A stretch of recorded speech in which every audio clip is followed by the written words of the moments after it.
Hey everybody, let me make sure it's recording. Yeah. That's happened. Yeah, I believe you. Hey everybody, Deanomite for Class the Octopus here, and I'm here with... Kevin. I don't know how I'm in where I am or not. I don't either, because I'm just holding this out at arm's length. So we are going to see Guardians. That's right. Volume 2. Go ahead, it's your channel. No, not for long. This is a film we are both like uber excited for. Super excited about. And you know what? I was of the group who was sold on the first one the second I saw the trailer.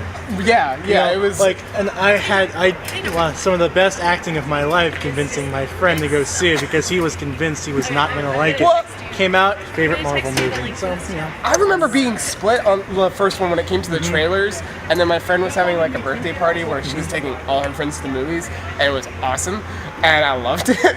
And I think it was the soundtrack that sold me in the trailers. I was just like, oh, okay, this was like my music, because I've been listening to that music like forever now. Everybody's into it. Yeah.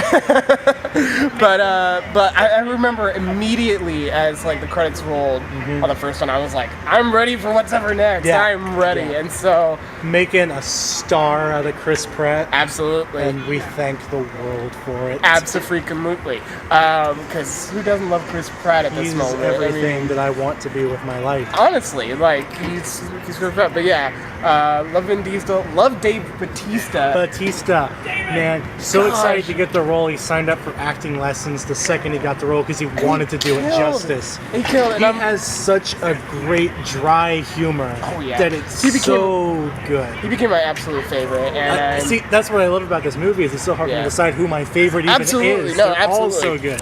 They all get their moments where you're just like, that's my favorite character right now. Absolutely. And this movie looks like it's going to be upping the ante, upping the roster. I mean, when you add Kurt Russell and Sylvester Stallone, heck yeah, Tango and Cash. It's true. But yeah, we are going to go in. And we're going to do the after in my car because my arm's tired. Yeah, that's fair. So yeah, we're going to see Guardians. Let's see what happens. Very exciting.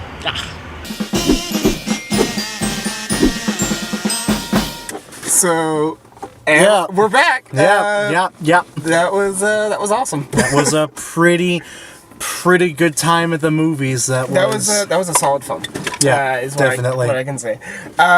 So the film starts with Baby Groot dancing. So naturally, I like that. Last film you get Chris Pratt dancing. This one you get Baby Groot. Only makes sense. It's a nice transition of power there. Absolutely. I liked it. So it starts off with the big old monster that was in every commercial. Yeah. I will say definitely for people who were afraid of this movie spoiled everything. What was in the trailers was like the first 20 minutes of this movie. It's like everything after the first 20 minutes is a complete surprise. Absolutely. And no, that's what I was like. Admittedly, that's what I was scared about. I was just like, yeah, I knew Kurt Russell was gonna be his dad. Yeah, I mean we all knew that. But like, I was going to be like, for those casual viewers out there, maybe that should have been something they left in the trailer. But then that's like first 20 minutes, and I'm like, oh, okay, let's keep going.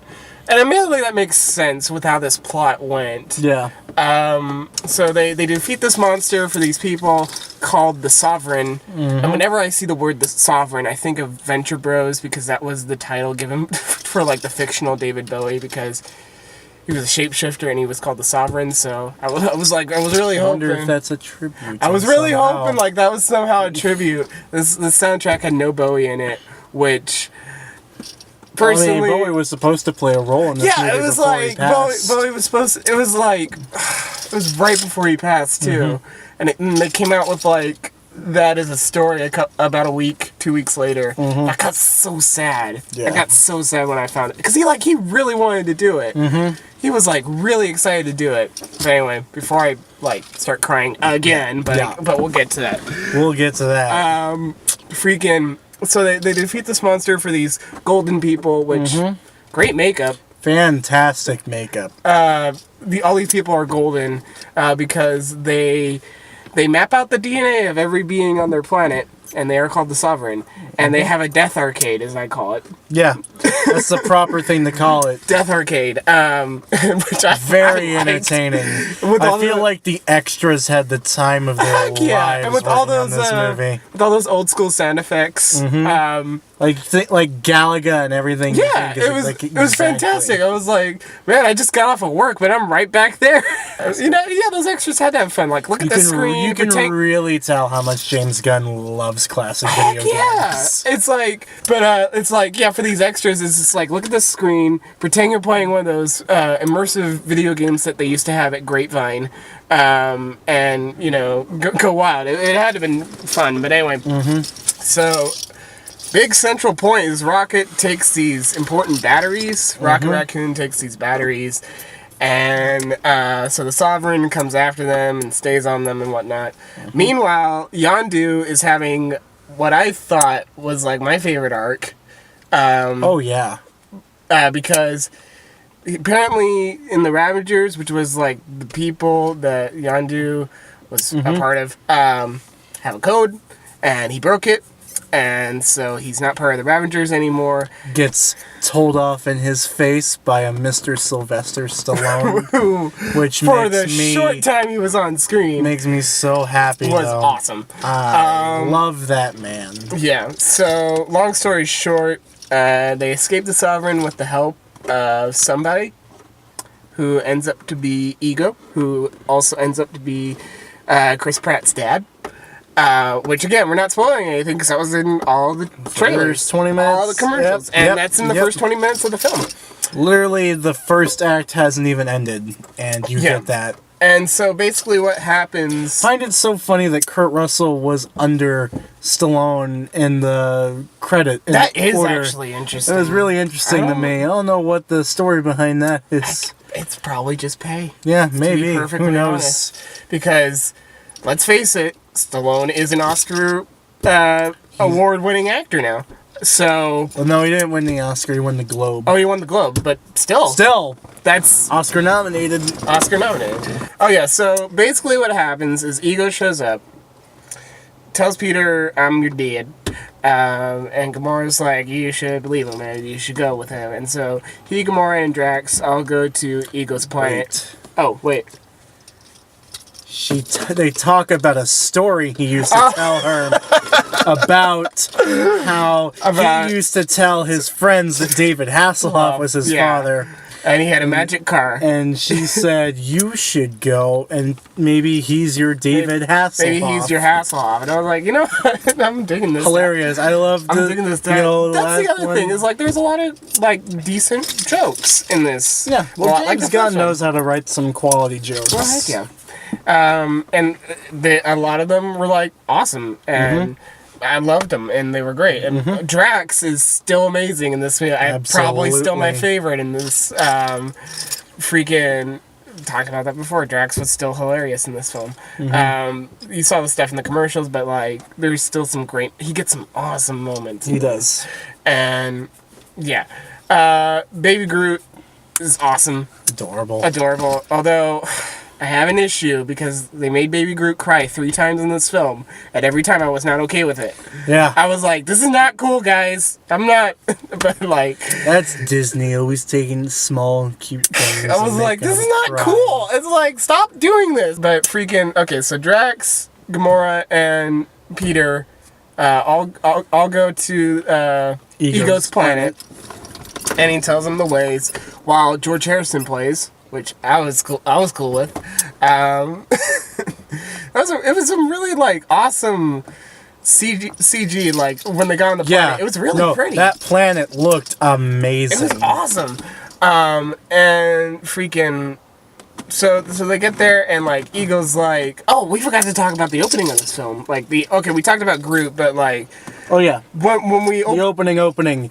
Flashback to 1980. Yep, where we get CGI young Kurt Russell, which actually doesn't look bad. It was. That's the best I've seen them do a CGI younger version. Well, like I would say it would go this film, Robert Downey Jr. in Civil War, because he looked straight out of Weird Science in that film. Yep.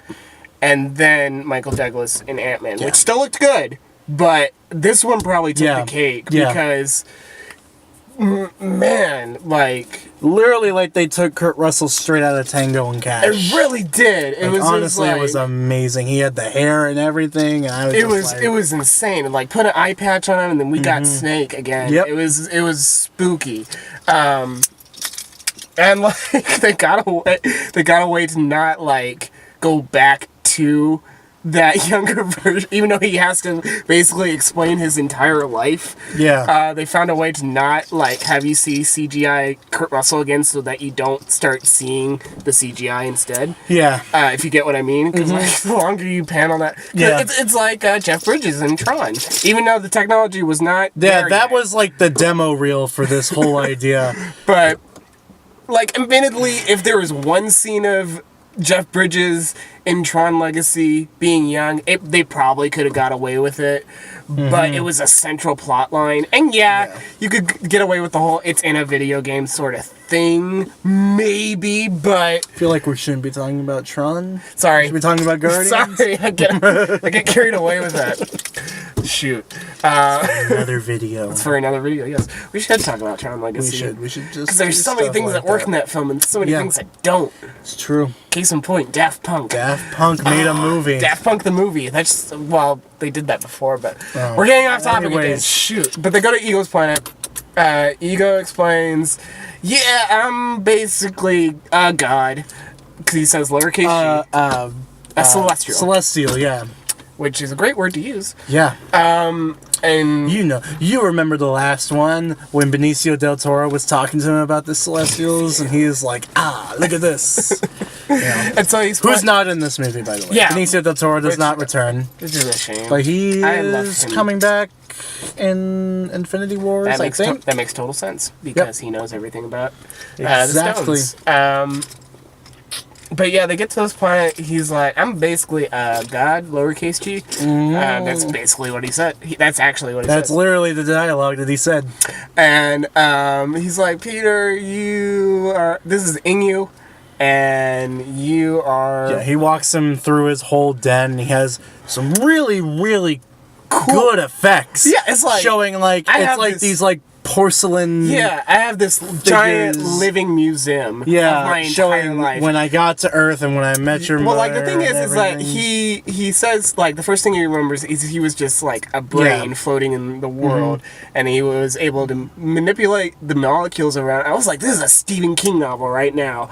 It's like Stephen King if he was like writing like 1970s sci-fi, which he was, but like like you know what, like the stereotypical 1970s like sci-fi. the Pulp Fiction type of sci-fi. And so like he says, I started manipulating the molecules, so I became a planet, because, you know, Ego the living planet, like it was in the comics. And then I decided to become a person, because I envisioned what life would look like. Okay. I buy it. It's because it's Kurt Russell saying this. Yeah. Because that man he's an amazing actor. He really, really is. Like, I don't think he gets enough credit of how just good of an actor he is. Like, to be You know perfectly who's going to honest. start getting a lot more credit for being a really good actor after this, I think, is Chris Pratt. Yeah. Because what I think everyone has always been is like, Chris Pratt's just, you know, he's that funny guy, you know, is everything, but he goes to some emotional places really in this does. movie, and it's like believable. It doesn't feel forced on his part. Yeah. And it was really nice. Meanwhile, all of this is happening. Yeah. Rocket and Baby Groot and Nebula, because that was basically their payment for helping out the Sovereign, until the Sovereign gets mad at them for taking all the batteries. It feels like we're brushing this off, but this is essentially how it all happens. Yeah. They're back at the ship because their ship crashed, and they get intercepted by the Ravagers, who are starting not to like Yondu. Yeah. Because he's going soft. A whole mutiny led by a man named Taserface, which is one of the best bits in this film because of how stupid that name is, and that's like, it is a great bit. Really funny. Because it keeps going. Good running joke. Rule of 3, and it's amazing. But a mutiny happens by Taserface, and Nebula also kind of helps that happen because she just wants to kill Gamora, and so she gets off the planet any way she can, so she helps out the Ravengers, and then the Ravengers give her a ship. So Rocket and Yondu and Baby Groot have to stage a breakout. And that was probably like my favorite parts of this movie were Rocket and Yondu, to be perfectly honest. Yeah, Rocket and Yondu had such an unexpectedly great a fantastic rapport together. Like good chemistry. Like when they're in that cell and Yondu is like broken because mutiny breaks out, his friends are killed because of such, and they're just talking in that cell before they get into other stuff. Like I was already digging it. I was just like, okay, this is really cool. I like this. I was like, they're different, but they're similar enough. Like this could do a lot of cool stuff. And so they stage this breakout, and there's a lot of slow-mo in this film. But I don't mind that. Not at all. I turned to you at one point. It's like when they were leaving to go off to Ego's planet, and like music starts playing. What song was it? I can't even remember. Shoot. I couldn't name all the songs in this film like I could the last one, which I got really upset about. Yeah. But, oh well. But yeah, like a lot of slow-mo. I turned to you and I'm like, it's turning into a Wes Anderson film, which I love. But yeah, they stage this breakout, and so he has his like flying arrow and it's like flying freaking everywhere. And there was that point where like the lights go out, and you see only the light of the arrow as it's killing people, and it was awesome. It was awesome. And so that was probably my favorite parts of the film were Yondu and Rocket. Well, anyway, we go back to Ego's planet. And also there's Mantis, the lady who can feel emotions.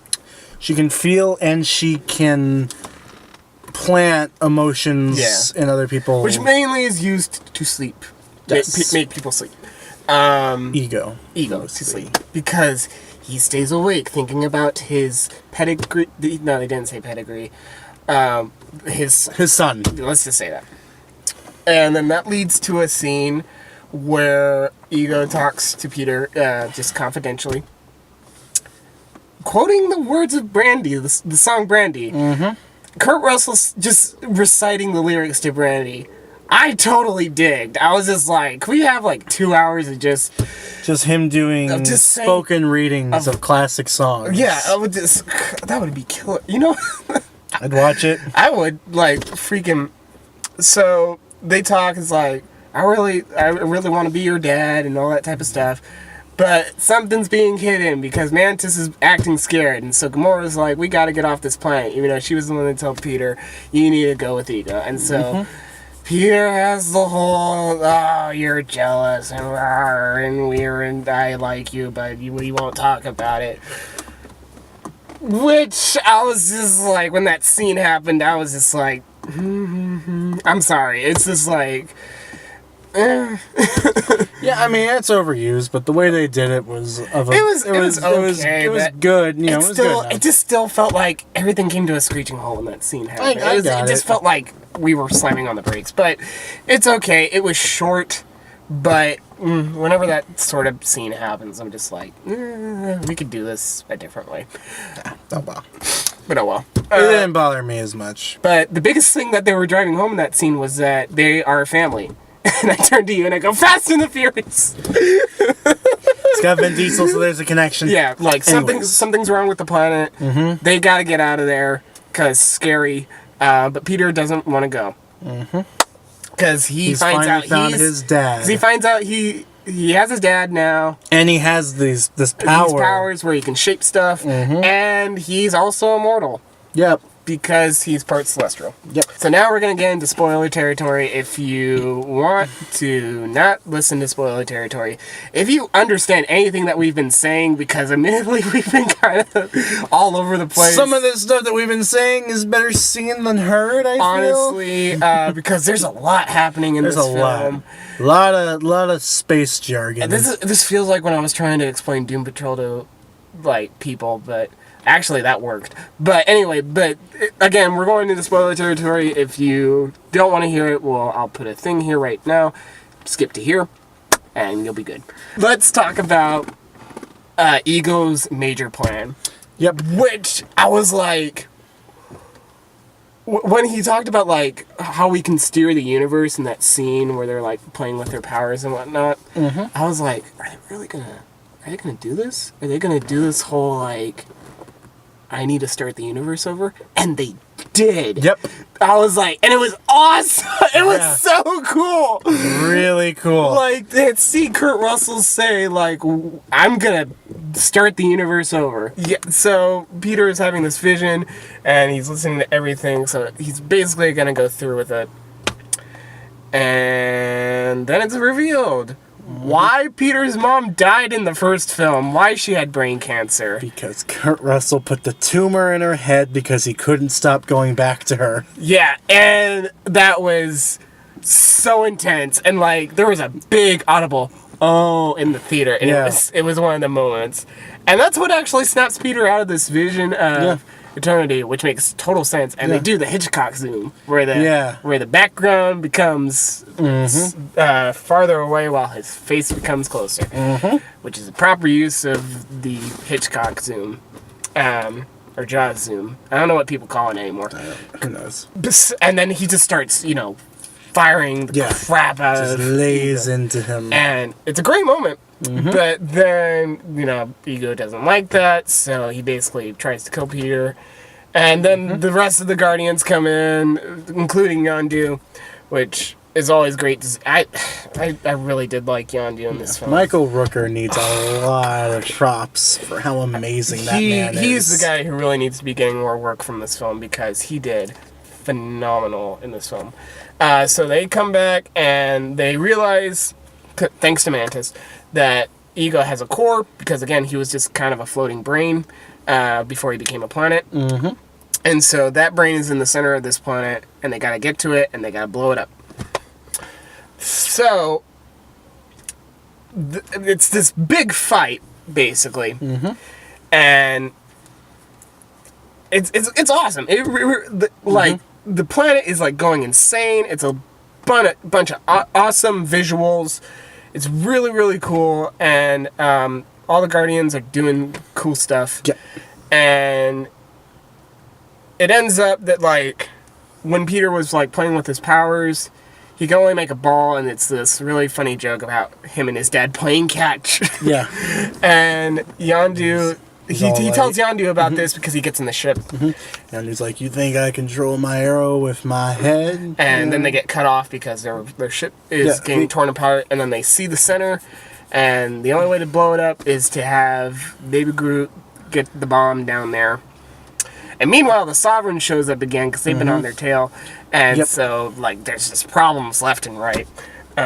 One, they're fighting a god. Two, there's this armada of ships after them, and so nothing good is happening to them. And so they have to have Baby Groot basically run this bomb all the way down to the giant heart, brain, nervous system thing. And that's where you see the bomb conversation, the I am Groot, I am Groot, Yeah. I am Groot. That's where that scene Good happens. little comedy bit. Which was great. And nobody has any tape scene. Yep. That's where all that happens. And, man, this movie is a trip. There's a lot. Like, me saying this out loud, I'm like, I sound like an insane person. By the way, best Stan Lee cameo. Oh, yeah! Gosh! We skipped over that.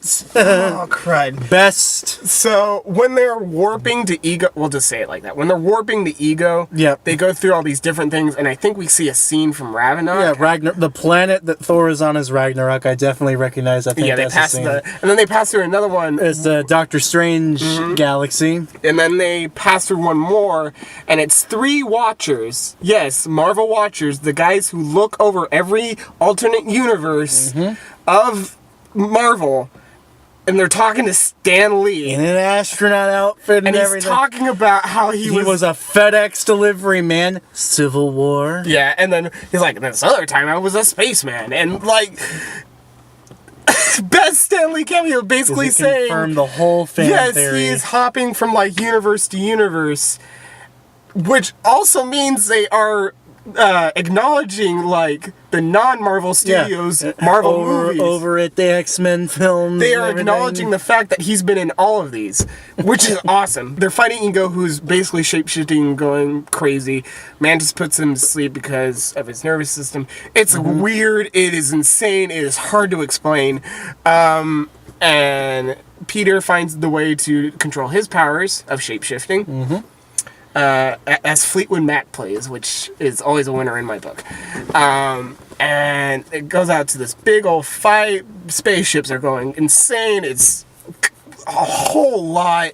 You really got to be awake to watch this film. Yeah, that's for sure. Like, oh gosh, this is gonna be a hard film to watch casually. It's a great soundtrack, but I liked it. I'm not. That's not like a bad thing. Ego reveals that if he dies, Peter's celestial part of him he'll just be mortal again, like everybody else. Yep. And which is a good moment. All the other Guardians are back on the ship. Yondu stays on the planet for some retribution. And he actually saves Peter as the planet is blowing up because there's only one spacesuit left. Yep. And so he puts it on Peter, flies up, dies, which I was not cool with because I loved Yondu in this film. Yeah. Which they did on purpose. And then he dies, and it's sad. It's really sad because he was like, Ego may have been your father, but he wasn't your dad. And I'm like, he wasn't your daddy, and I was like, oh my god! I'm like, dang it! I can't look at Kevin for like another 5 minutes because I'm gonna start crying. Yep. And then they get to the ship, they wrap him up. Peter talks about how he basically did have David Hasselhoff. Yeah. Because he had a cool dad who went on a lot of cool adventures. Yeah. Met a lot of women and had magic. And then they have this funeral, and they put on freaking Cat Stevens' father and son. Gave him like a Star Trek funeral. That's what I said. I was like, this is Ravicon meets Cat Stevens. Yep. And it's sad. And really, if you put on Cat Stevens, I cry. Even if it's like something like Peace Train, which is a happy song, I cry. And just sang about fathers. I was just like, okay, cool.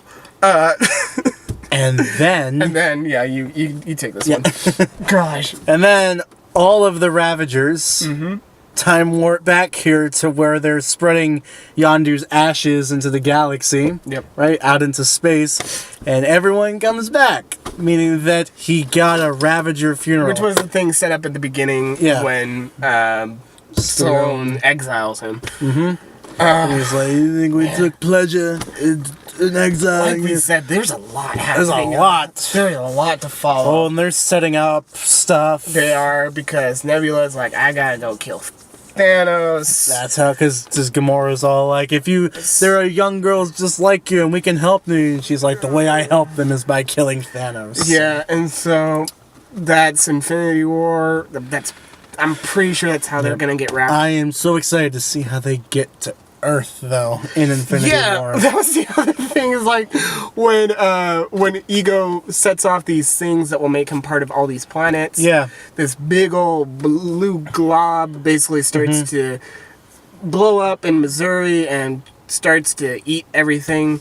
I turned to you and I was like, can't find the Avengers when you need them, can you? Because it's in Missouri, and the Avengers only work in New York and foreign countries with low GDPs. So that's great. They have the Ravagers funeral, which is really nice. All these nice, colorful fireworks go off. Get to see Stallone while Cat Stevens plays. Sad Cat Stevens. Stallone had such a small part, but he was such like an emotional center for the movie, which is so nice. So anyway, that wraps up spoilers. Overall, this film was awesome. Yep. Again, definitely, it's right up there with Winter Soldier for what I call the best sequel in the MCU. I think that's fair. Yeah. That's where the Winter Soldier was an improvement on the first one, because the first one was just okay. Yeah. And the Winter Soldier was great. Yeah. This one just kind of it matches the first one, and it furthers the story. Yeah. It goes to definitely not a repeat of the original. Yeah. It goes to more. It definitely goes more emotional This and was- really gets the idea of And family also in there. very catastrophic, like, Yeah. gosh. Like, the fate of the universe. Yeah. Like, actual universe is gonna Yeah. die if we don't do this. Which But- is Yeah, Yes. I enjoyed this film. I thought it was definitely, good. Yeah, this was a good time. This was a good time at the movies. definitely. Cool. But thanks for doing this. You know This was it's fun. what I'm here for. So this is Deanomite for Classy Octopus signing off. Thanks, Kevin. Yep.